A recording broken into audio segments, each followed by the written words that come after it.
నమస్కారం. ETV news కు స్వాగతం. 2047 నాటికి 15% వృద్ధి రేటుతో 58 లక్షల తలసరి ఆదాయమే లక్ష్యమని సీఎం చంద్రబాబు ప్రకటించారు. దావోస్ పర్యటన వివరాలను వెల్లడించిన ఆయన తమ లక్ష్యాల సాధనలో భాగస్వామి కావాలని బిల్ గేట్స్ ను కోరినట్టు చెప్పారు. దావోస్ లో మొత్తం 27 సమావేశాల్లో పాల్గొన్నట్లు సీఎం వివరించారు. ఏపీని మళ్లీ ప్రపంచ పటంపై పెట్టడం తమ లక్ష్యమని స్పష్టం చేశారు. అమరావతితో పాటు ఇతర ప్రాంతాలు, దేశాల్లోనూ గ్లోబల్ లీడర్షిప్ సెంటర్ల ఏర్పాటుకు ప్రయత్నిస్తామని తెలిపారు. భవిష్యత్తులో ప్రపంచానికి అన్ని సేవలు ఇవ్వగలిగే స్థాయికి ఆంధ్రప్రదేశ్ ఎదుగుతుందని ఊహిస్తున్నట్లు చంద్రబాబు చెప్పారు. దావోస్ వెళ్లి ఎన్ని డబ్బులు తెచ్చారు, ఎన్ని ఒప్పందాలు చేసుకున్నారని దుష్ప్రచారం చేస్తున్నారని ఆయన మండిపడ్డారు. దావోస్ అనేది ప్రపంచవ్యాప్తంగా ఉన్న కార్పొరేట్ కంపెనీలు, వివిధ దేశాల ప్రతినిధులు వచ్చే ఒక సమావేశ కేంద్రమని తెలిపారు. ప్రపంచంలో వచ్చే ఆధునిక ఆలోచనలు, ట్రెండ్స్ తెలుసుకునే అవకాశం ఉంటుందని వెల్లడించారు. అమరావతిలో పనులు ప్రారంభం కానున్నాయని, విద్య, వైద్యం, ఇన్ఫ్రా రంగాల్లో కీలకంగా మారుతుందన్నారు. పోర్ట్లే మన బలమన్న చంద్రబాబు తమ ఉత్పత్తులను ఇతర దేశాలకు ఎగుమతి చేయాలంటే ఏపీపైనే పొరుగు రాష్ట్రాలు ఆధారపడాల్సి ఉంటుందన్నారు. షిప్ బిల్డింగ్ కోసం ఏపీలో చాలా అవకాశాలున్నాయని, కొన్ని ప్రోత్సాహకాలు ఇస్తే చాలా పరిశ్రమలు ఏపీకి వస్తాయని అన్నారు. వ్యక్తిగత కారణాలతోనే రాజ్యసభ సభ్యత్వానికి రాజీనామా చేసినట్లు వైసీపీ ప్రధాన కార్యదర్శి విజయసాయిరెడ్డి తెలిపారు.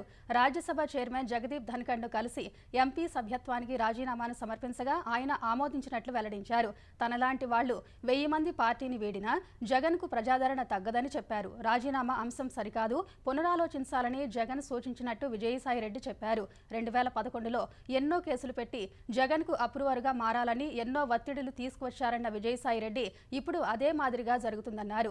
వైఎస్ కుటుంబానికి నమ్మక ద్రోహం చేయలేకనే రాజీనామా చేస్తున్నానని చెప్పారు. వైసీపీకి ఇంకా రాజీనామా చేయలేదని, త్వరలోనే చేస్తారని విజయసాయిరెడ్డి తెలిపారు. రైతు భరోసా, ఇందిరమ్మ ఆత్మీయ భరోసా, ఇందిరమ్మ ఇళ్లు, రేషన్ కార్డుల పంపిణీ పథకాలను రేపు ప్రారంభిస్తున్నట్టు ముఖ్యమంత్రి రేవంత్ రెడ్డి ప్రకటించారు. పథకాల అమలుపై మంత్రులు, అధికారులతో ఆయన సమీక్ష నిర్వహించారు. హైదరాబాద్ మినహా అన్ని మండలాల్లో ఎంపిక చేసిన ఒక్కో గ్రామంలో రేపు పథకాలు ప్రారంభిస్తున్నట్టు సీఎం చెప్పారు. పథకానికి ఒక్కరు చొప్పున 4 అధికారులను నియమించాలని ఆయన ఆదేశించారు.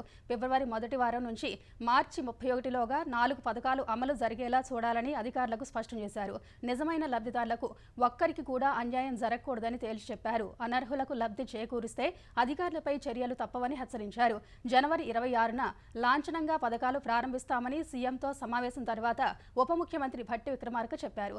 గ్రామ సభలు నిర్వహించి అర్హత కలిగిన లబ్ధిదారుల వద్ద దరఖాస్తులు స్వీకరించామన్నారు. అర్హులైన లబ్ధిదారులందరికీ పథకాలు అమలు చేస్తామని మంత్రి ఉత్తమ్ కుమార్ రెడ్డి వివరించారు. వ్యవసాయ యోగ్యమైన ప్రతి ఎకరాకు రైతు భరోసా అందిస్తామని, రేషన్ కార్డుల విషయంలో ఎవరూ ఆందోళన చెందవద్దని సూచించారు. మనిషికి 6 కిలోల చొప్పున సన్న బియ్యం అందిస్తామని ఉత్తమ్ పునరుద్ఘాటించారు. తెలంగాణ హైకోర్టు న్యాయమూర్తులుగా 4 జడ్జిలు ప్రమాణ స్వీకారం చేశారు. ప్రధాన న్యాయమూర్తి జస్టిస్ సుజయ్ పాల్ 4 న్యాయమూర్తులతో ప్రమాణ స్వీకారం చేయించారు. Justice Y Renuka, justice Nandikonda Narasingarao, justice Eeda Tirumaladevi, justice Madhusudan రావు ఇవాళ ప్రమాణ స్వీకారం చేసిన వారిలో ఉన్నారు. న్యాయాధికారుల కోటాలో 4ని సుప్రీంకోర్టు కొలీజియం సిఫారసు చేయగా కేంద్ర ప్రభుత్వం ఆమోదంతో రాష్ట్రపతి నియామక ఉత్తర్వులు జారీ చేశారు. న్యాయమూర్తుల ప్రమాణ స్వీకారోత్సవంలో హైకోర్టు న్యాయమూర్తులు, రిజిస్ట్రార్లు, బార్ కౌన్సిల్ అధ్యక్షులు, సభ్యులు, న్యాయవాదులు పాల్గొన్నారు. హైదరాబాద్లో సంచలనం సృష్టించిన కిడ్నీ రాకెట్ కేసును పోలీసులు ఛేదించారు. ఈ కేసులో 9 మందిని అరెస్ట్ చేశారు. మరికొంతమంది నిందితులను త్వరలో పట్టుకుంటామని రాచకొండ సిపి సుధీర్ బాబు వెల్లడించారు. అలకనంద ఆసుపత్రిలో 20 శస్త్రచికిత్సలు జరిగినట్లు సమాచారం ఉందన్నారు. పవన్ అనే వ్యక్తి వైద్యులు, రోగులు, దాతల మధ్య దళారీగా ఉన్నాడని తెలిపారు. చైనా, కజకిస్తాన్ లాంటి దేశాల్లో వైద్య వృత్తి పూర్తి చేసిన వారే ఈ దందా చేసినట్టు పేర్కొన్నారు. ఒక్కో ఆపరేషన్కు 50 లక్షలకు పైగా వసూలు చేస్తూ కిడ్నీ దాతలకు 5 లక్షలు ఇస్తున్నట్టు గుర్తించినట్టు వివరించారు. పేదవాళ్లే లక్ష్యంగా కిడ్నీ రాకెట్ నడిపారని సుధీర్ బాబు స్పష్టం చేశారు. ఆదాయపు పన్ను శాఖ అధికారులు ఏవేవో ఊహించుకుని తమ సంస్థ ఇంట్లో తనిఖీలు చేశారని, చివరకు సంతృప్తి వ్యక్తం చేస్తూ క్లీన్ చిట్ ఇచ్చి వెళ్లారని సినీ నిర్మాత దిల్ రాజు వెల్లడించారు. తాను, తమ కుటుంబం కొత్తగా ఏ ఆస్తులు కొనలేదని, ఎక్కడా పెట్టుబడులు పెట్టలేదన్న దిల్ రాజు ఐటీ అధికారులు ఎలాంటి డబ్బు, డాక్యుమెంట్లు స్వాధీనం చేసుకోలేదన్నారు. 2008 తర్వాత 16 ఏళ్లకు తమ సంస్థపై ఐటీ అధికారులు తనిఖీలు చేశారని తెలిపారు. తన వద్ద 5 లక్షలు, శిరీష్ దగ్గర 4.5 లక్షలు, కుమార్తె ఇంట్లో 6 లక్షలు, ఆఫీస్లో లో 2.5 లక్షలు మాత్రమే ఉన్నట్టు గుర్తించినట్టు చెప్పారు. ఒక్కో సినిమాకు సంబంధించి 24 క్రాఫ్ట్స్ లావాదేవీల వివరాలు తీసుకున్నారని తెలిపారు.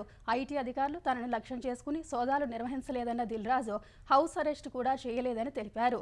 ఐటీ సోదాలు చూసి తన తల్లికి గుండెపోటు వచ్చినట్టు చేసిన ప్రచారంలో ఎలాంటి వాస్తవం లేదన్నారు. ఆమె ఆరోగ్యంగా ఉన్నట్టు తెలిపారు.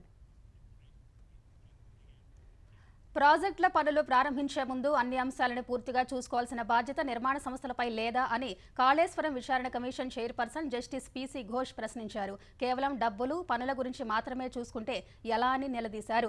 టెండర్ అసమగ్రంగా ఉన్నప్పుడు ప్రభుత్వాన్ని అడిగి ముందే జాగ్రత్తలు తీసుకుని ఉంటే నష్టం జరిగేది కాదన్నారు. అన్నారం బ్యారేజీని నిర్మించిన ఆఫ్ఘాన్స్ సంస్థ ప్రతినిధులు నాగ మల్లికార్జునరావు, శేఖర్ దాసులు విచారణకు హాజరయ్యారు. గతంలో వారు దాఖలు చేసిన అఫిడవిట్ల ఆధారంగా జస్టిస్ ఘోష్ క్రాస్ ఎగ్జామినేషన్ చేశారు. 100 ఏళ్లు ఉండాల్సిన ఆనకట్టలో ఏడాదికే సమస్యలు ఎందుకు వచ్చాయని జస్టిస్ ఘోష్ ప్రశ్నించారు. ఈపీసీ ఒప్పందం అయి ఉంటే సర్వే సహా అన్ని అంశాలను చూసుకునేవారమని ఆఫ్ఘాన్స్ ప్రతినిధులు చెప్పారు. ప్రకాశం బ్యారేజ్, ధవళేశ్వరం బ్యారేజ్ తరహా ప్రొటెక్షన్ వర్క్స్ గురించి నీటిపారుదల శాఖతో చర్చించినట్టు తెలిపారు. సీసీ బ్లాక్లు దెబ్బతిన్న తర్వాత కన్సల్టెన్సీతో అధ్యయనం చేయించామని, ఆ సిఫారసులపై నీటిపారుదల శాఖ ఎలాంటి చర్యలు తీసుకోలేదని తెలిపారు. అన్నారం ఆనకట్టకు ఎలాంటి పగుళ్లు లేవని, ఒకసారి సీపేజీ సమస్య వస్తే వెంటనే గ్రౌండింగ్ చేసి అరికట్టినట్లు ఆఫ్ఘాన్స్ ప్రతినిధులు కమిషన్కు తెలిపారు. గణతంత్ర దినోత్సవాన్ని పురస్కరించుకుని కేంద్ర హోంశాఖ, పోలీస్, అగ్నిమాపక, హోంగార్డ్, సివిల్ డిఫెన్స్ అధికారులకు వివిధ పోలీస్ పథకాలను ప్రకటించింది. దేశవ్యాప్తంగా 942 మందికి గ్యాలంటరీ సర్వీస్ పథకాలు అందజేయనుంది.